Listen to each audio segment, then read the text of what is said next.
Hello everyone.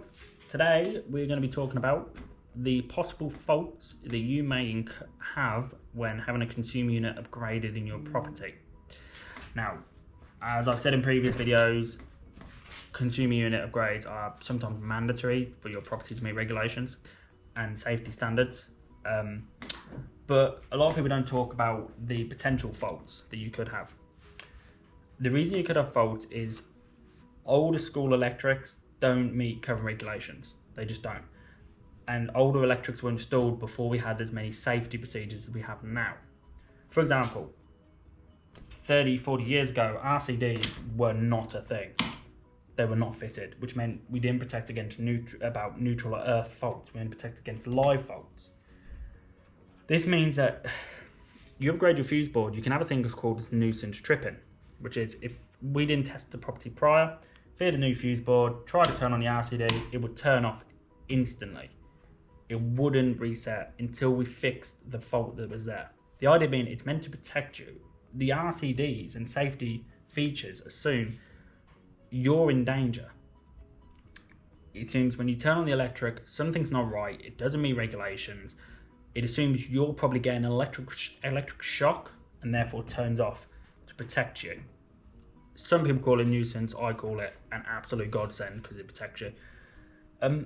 So, what should happen before you have a consumer upgrade done is, well, in our opinion, you should have the property fully tested first. We recommend having the ICR done prior before the work is completed.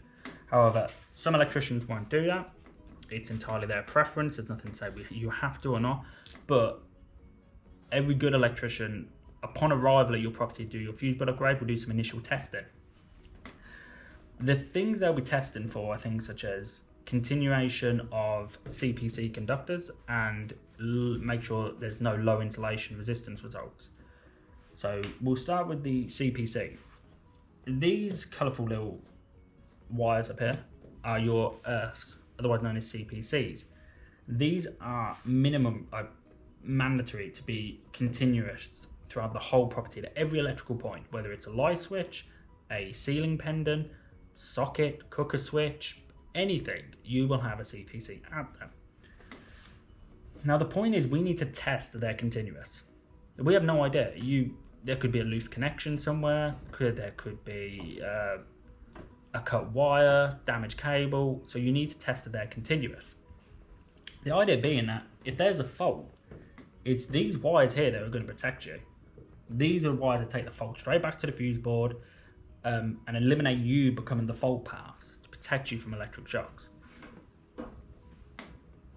Without a doubt, the most important cable there is because it protects you from a shock. And having received many different electric shocks over the years, some through negligence, some through things just happening, things going wrong, misinformation, all sorts. They hurt, you don't want one, very painful. I've had some where I couldn't put my arms down for 5 minutes because it was in so much pain. But yeah, that's what your CPC are. They're very important, especially if you're plugging in an appliance that's metallic. You have metal light fittings, chrome switches, chrome sockets, anything like that. Obviously, because you could touch a socket, which is metallic, you could conduct the fault.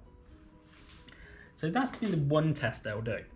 Another crucial test they will carry out is insulation resistance testing, where these wires, so this colour wire, these colour wires, and these colour wires, should not be touching. They should not be touching. They all have an individual job and they should not be touching anywhere between the property. For example, these wires, I don't think you can see them there. Apologies about that. Well, you might be able to see that. No, sorry, still can't see them. Bad filming. Basically, cables shouldn't be touching at all because they all have a different role. Now, older style cables, the plastic between the conductors will break down. It's inevitable. It was a much more rubber-based plastic. It starts to degrade over the years. When that happens, it means these conductors could end up touching in the cables, which means you'll have what they call an arc. It's a dead short. It basically means if you turn on the power to it, it could cause a fire straight away. It's very dangerous. So that's one thing you're testing against. Most of the time, your property will be fine on insulation resistance, but the electrician still has to test prior. That'll be the main thing that trips out RCDs upon energising.